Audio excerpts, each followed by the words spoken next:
Me? That's you, yeah. Thanks. All right. Look, 2-0 up and 3-2 up. How frustrated are you by the fact you've not won that match?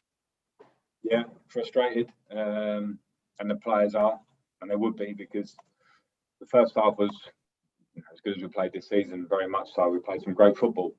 Get our 2 goals, could have more. When you concede before half time, you know that changes the tone of the game a lot. And then, as you say, we go 3-2 up again, and we concede a late goal from a free kick. So it's disappointing. You want to pick up points at home against teams like Southampton, but you have to respect that they're a very good team and can make it very difficult for you. And when they made it difficult in the second half, we could have certainly dealt with it better. Look, let's deal with the positives. 2 goals for Timo Werner. He's first in the Premier League. Were they both something to admire?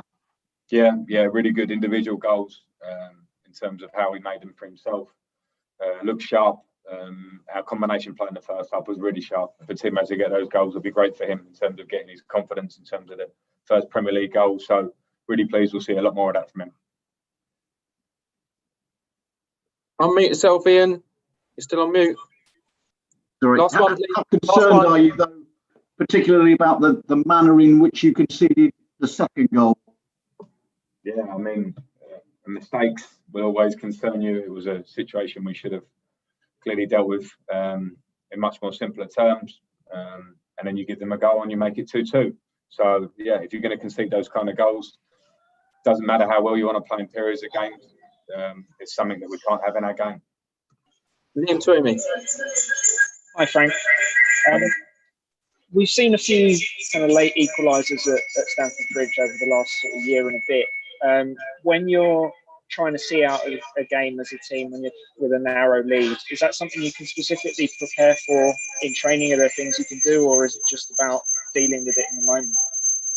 Yeah, there's certainly a game management element of it in the game. We want to be able to see out a game and kill it off. I think we turned the ball over that led to a free kick, and then it's the second ball. So there are a lot of elements to it. You can recreate that in training. You can talk about it a lot, but it's disappointing, obviously, when it happens. Nick Pewell.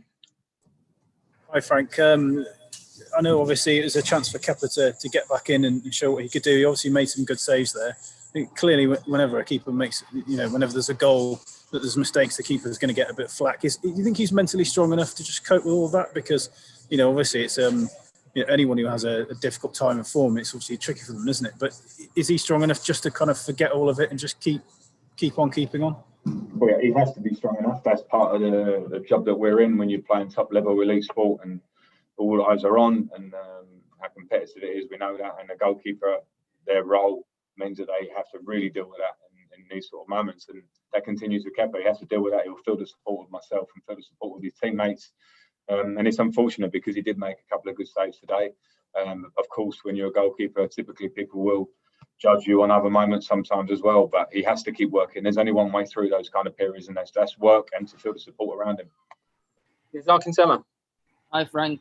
From the outside, it kind of seems like this 4-2-3-1 is the sort of plan A for you these days. I just wanted to talk about that. And is it sort of something you continue with and get better at doing, or is it a case of, if you do concede too much goals, you have to go back to the drawing board a little bit?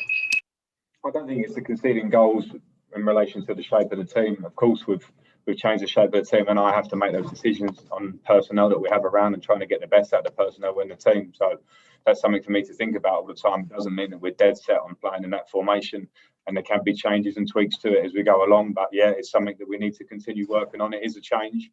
Change needs work on the training ground. We haven't had that much time on that. So sometimes the working process is in games. And today there were loads of great things from the 4-2-3-1, particularly in the first half.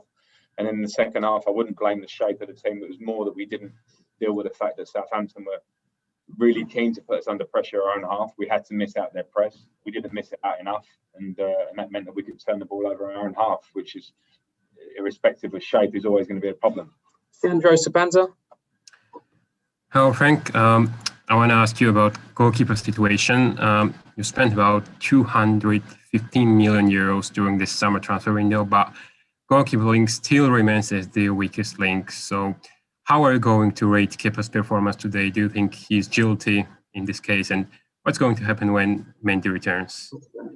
Well, I was just talking about Kepa there. He makes 2 really good saves in the match today, but of course, people's eyes will be drawn to the second goal, and I understand that. And it certainly wasn't just Kepa that was involved in that goal. So that's the unfortunate world of being a goalkeeper. And it's clear Mendy is at the moment injured and will be probably fit in the next week or 2 weeks, and then that'll be the decision for me to make about who plays. Okay, last question in this one, David. Frank, it was a kind of a surprise the way Southampton bossed the second half, and you've described it in technical terms.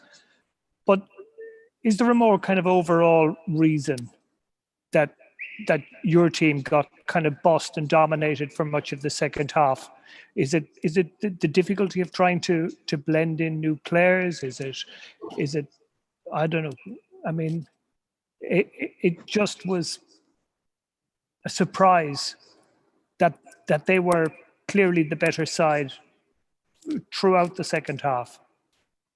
Yeah, no, I agree that they were the better side, and on the flip side of that, we were much the better side in the first half, where I think we pretty could have put the game beyond Southampton with more goals, and of course we can see later on, which can happen. But yeah, I think I just explain it before. I'm not talking about personnel. I don't want to get on the one about personnel, because the second half was pretty clear cut for me. They wanted to put us under pressure on half.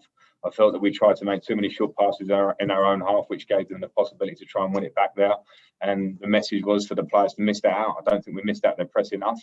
And that made it much more difficult for us to have the control we had in the first half. So games like that can swing, and when they do swing against a team with the qualities of Southampton, what you want then is to, when you get 3-2 ahead, to make sure you see out the game. So that's obviously the disappointing factor from our point of view.